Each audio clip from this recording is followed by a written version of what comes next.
Okay, and on we move to example 4.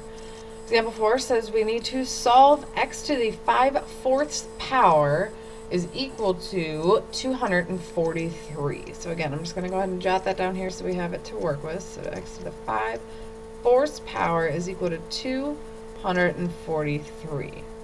Now, I know this is a power here, but it is still a fraction, so we can kind of treat it as such. So if you think about how we get rid of fractions when we're working in equations, you might be already thinking, oh, we have to find its reciprocal, which is exactly how you're going to do it here. The only difference is you're going to take that reciprocal and you're going to take this thing to that power. So first things first, the reciprocal of 5/4 is going to be 4/5. So that means we're going to take x to the 5/4 to the 4/5 power. You're going to see why here in a second. Okay, we want that to be opposite here. So of course, what we do to the left-hand side, we always have to do to the right. So I'm going to put this guy in parentheses here. And then we're going to take it to the 4/5 power, because that's what we did over here. So to the 4/5 power. Alrighty.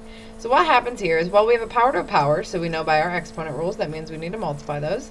So 5/4 times 4/5, well, 5 times 4 is 20, and then so is 4 times 5, so 20 over 20, well, that gives you x to the 1st power, which is really just x. So we can keep that here. So then we have to do, alright, 243 to the 4/5 power. Yeah, we could just sit here and break this down and figure it out, but let's just take our calculator and go ahead and solve this here. Alright, so let's turn our calculators on, and we need to do 243 to the 4/5 power. So 243 to the, and then don't forget to put these in parentheses always. You'll get funky stuff if you don't. To the 4/5 power.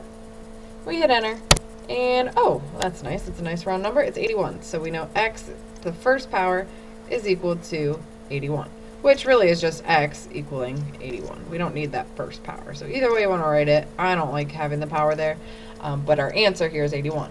Now, to check that, well, we know we always, if we want to check something, we have to plug it back into the original. So we got to take 81 to the 5/4 power and see if we get 243. So let's go back to our calculator and just see if it checks, just to make sure. So 81 to the, and remember we're back in our original, so now we're doing to the 5/4 power. So 5/4 power equals, boom, 243, which is exactly what we wanted.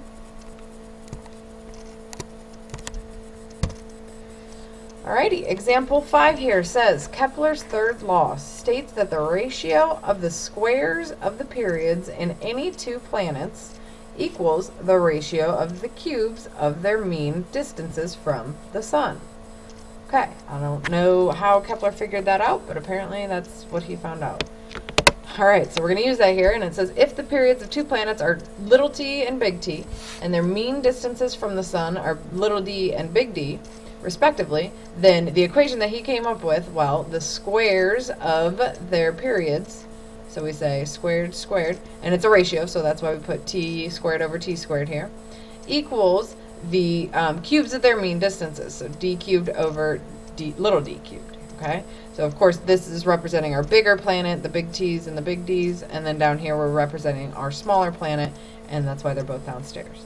So it says find the ratio t over t of the periods. Okay, so again, I'm just going to rewrite this so that we can work with it here. We have t squared over little t squared, and then over here we have d cubed over little d cubed. Okay, now all they want is us to find big T over little t. So we're not even solving for just one variable here. We're going to just get it so that one side looks like this. So of course the side that's supposed to be looking like that is going to be t squared over t squared, and all we need to really do, it already almost looks like that, we just have the squareds on ours and they don't want them. So how do we undo a squared? Well, yes, you could square root, but then you're going to get messy things over here. So how do we undo this? Well, just like in the last problem where we multiplied by the reciprocal, we can do the same thing here. So we're going to take this whole thing, and we'll remember the reciprocal of this, it's 2, so 2 over 1. The reciprocal there would be 1/2. Okay, and by putting this in parentheses, I'm taking both of these things to 1/2, so they'll both cancel out, remember, because this needs to be distributed into both of these. And then, of course, if I do it on the left-hand side, I got to do it over here on the right. So we're going to take the d's to the 1/2 power, because that's what we did on the left. So to the 1/2 power. Alrighty, so big T squared to the 1/2. Those cancel, so those are gone. So we're just left with big T over. Same things happens down here. Little t squared to the 1/2 power. I know I already crossed it off, but this will actually also cancel as well. So squared to the 1/2 power just undoes each other, so we just have a little t down here. So big T over little t equals, now again, so both of these d's have to be hit by the 1/2. So the 1/2 needs to be hit on the top in our numerator and on the bottom in our denominator. So d cubed to the 1/2. Again, here we have a power to a power. So we're going to multiply. So if we put 3 over 1, we get 3 times 1. So sorry, let me write big D over here.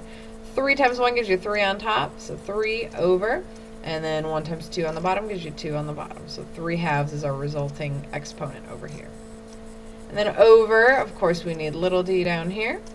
And same thing, so we have 3 times 1/2, well, we just did that, so we know that that's going to be 3/2 power here. So little d to the 3/2 power. Okie dokie, so this is our answer.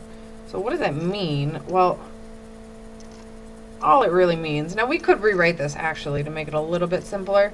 If I just put big T over little t, that side's the same. Now since these are both to the same power, we can write it like we did over here.